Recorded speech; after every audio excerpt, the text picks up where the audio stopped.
Flaming hello everybody! Today we're going to try out these ARRTX acrylic markers.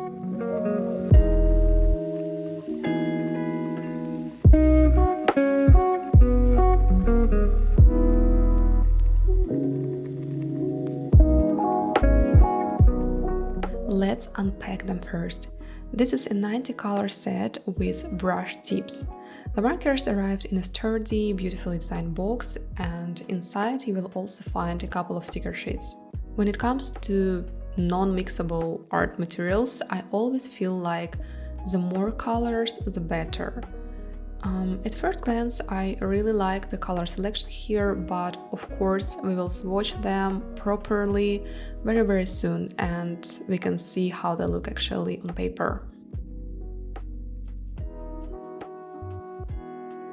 I'm especially curious to test these brush tips because last time I tried ARRTX markers from another series, the thing I didn't love was the thick round tip. It was not very convenient for detailed work and even for filling larger areas. So yeah, the pigment was great though. By the way, this video is not sponsored. I wish it was. So I'll be sharing only my honest opinion. At first, I had to put these round stickers on the markers. On one hand, it was a nice, relaxing task, but on the other, I was itching to try the markers right away. And part of me kept thinking, why I am the one who numbering the markers? And of course you can say, Olga, don't you get it? This is the joyful part, you should enjoy this part and not complain. Yes, okay, maybe I understand. Maybe it is some sort of cute little ritual, or maybe it is just the company outsourcing work for artists. I don't know. What do you think? Leave your version in the comments. And by the way, please don't forget to like this video. Let's appease the YouTube's algorithm a little bit. Now let's get to swatching. And as I always say when it comes to markers, swatching is essential. You can't trust the cap color or the sticker color. You need to see how the pigment looks on actual paper. That's important. Honestly, I don't know if this second sticker sheet was meant for swatches, but I used it anyway to create my own swatch sheets. It is a good idea to keep your swatches in the same box as your markers. That way you will probably not lose them, which is great. And I'm speaking from my experience because it happened with me several times when I decided to put the swatches somewhere else, or if I decided to create sketches in my sketchbook and then I forgot in which particular sketchbook I did it. So I just cut some small paper pieces that fit into the box perfectly so I can, basically keep it with my markers. Now, while I'm swatching, here are my first impressions. As I expected, the brush tip is so much better than the round one. It's flexible, it is smooth, and doesn't need to be activated by pressing. So yeah, I love that. The pigment feels very similar to the other ARRTX series I tasted before. It is rich, it is saturated, it is vibrant.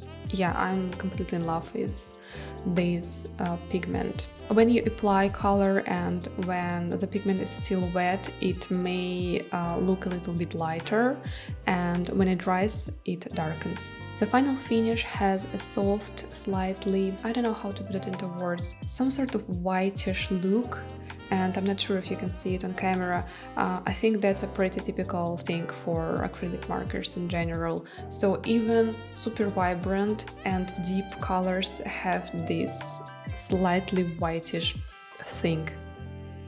Unfortunately, I had one dried marker tip in my set. I tried reactivating it even with alcohol, I don't know, not for myself but for marker, and it didn't work. So If anyone knows a magic trick for kind of reviving dried tips, please share in the comments. Honestly, it's a shame because the color itself seemed to be very beautiful. Overall, I really like the color selection. Maybe, I'm just thinking maybe, I'd wish for a few more complex and warmer greens, because some of the existing greens look quite similar. Maybe 4 or 5 shades are pretty similar, so yeah. There is one more thing that I noticed. Even though I don't draw portraits, I mean at all, I appreciated that the set includes a wide range of skin tones. Maybe it is important for some of you. Now let's finally draw something. I prepared a sketch in my sketchbook and intentionally I filled it with different sized objects, and I wanted to test how the brush tip handles both tiny and larger areas. I think it is a good moment to tell you about my Patreon. Here are some things you can find there. Color exploration posts for your inspiration, tutorials, my textured brush set for Procreate, long process videos, digital art prints, exclusive sketches, and more. I would be happy to see you in my tiny creative community. There's no pressure, of course. Thank you so much for your attention, and now let's get back to the video. I decided to choose a limited color palette for this piece, and that is what I do pretty often in my sketching practice, not only sketching, in my painting process too. So right away, while creating the color palette, I could see that the colors layer beautifully and they are opaque, so they cover each other very well. So yeah, the opacity of these markers is pretty good. I decided to start with a pretty large object in my sketch. The markers felt great to use. The ink flows, I don't know, just right. Not too much, not too little. And again, as I mentioned before, these markers don't require activation, so it's great. Usually I don't like to use very complex painterly techniques with markers, so yeah, I decided to put colors in a more flat way. I also tried to apply layering to one color to, I don't know, to bring more depth to an object and volume. So, but honestly it didn't work because yeah, this pigment is pretty opaque and there was no result. For example, you can apply this layering technique when you work with traditional alcohol-based markers, and it happens because, of course, they are more transparent, they are semi-transparent. But these acrylic markers are quite opaque, as I mentioned before, and even the lighter colors covered my pencil lines almost completely. Some colors were slightly more opaque than others, and weirdly I actually like the less opaque colors because they left some sort of beautiful painterly texture. A bit messy, but in the best way. That is how it worked for me. In general, I think markers are a perfect tool, especially for sketching. I'm not sure I will use them for my more serious works. My main media are still gouache, tempera, Procreate, but yeah, for sketching, I think markers are good. I will be honest with you, and I think this is a horrible confession for an artist, but I will do it. Sometimes I feel too lazy to pull out my paints. No matter how much I love painting, sometimes I feel very lazy. I know that it will take time, I will get my hands dirty, I will have to wash the palette afterwards. You know this feeling. Just tell me that you know this feeling, that I'm not alone. Yes, I'm that kind of artist. That is why markers, especially for sketching, are total game changer. It is fast, convenient, and if you have a lot of colors, you can endlessly create different color combinations, create different color palettes. So yeah, it can be very fun.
At the end of the sketching process, I added some red pencil, and since I didn't try to build much volume with the markers and kept things more flat, the red pencil added some contrast and some details and some, I don't know, extra spark.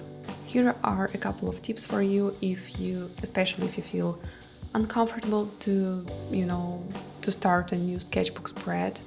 The first thing is to choose a limited color palette, and I do it very often. Yes, sometimes you want to use as many colors as you can, but when you restrict yourself with a limited, well-combined color palette, it can kind of make your process a little bit easier. And at the end, when you applied all the colors, just add some red pencil or other pencil which matches your sketch to bring this final touch.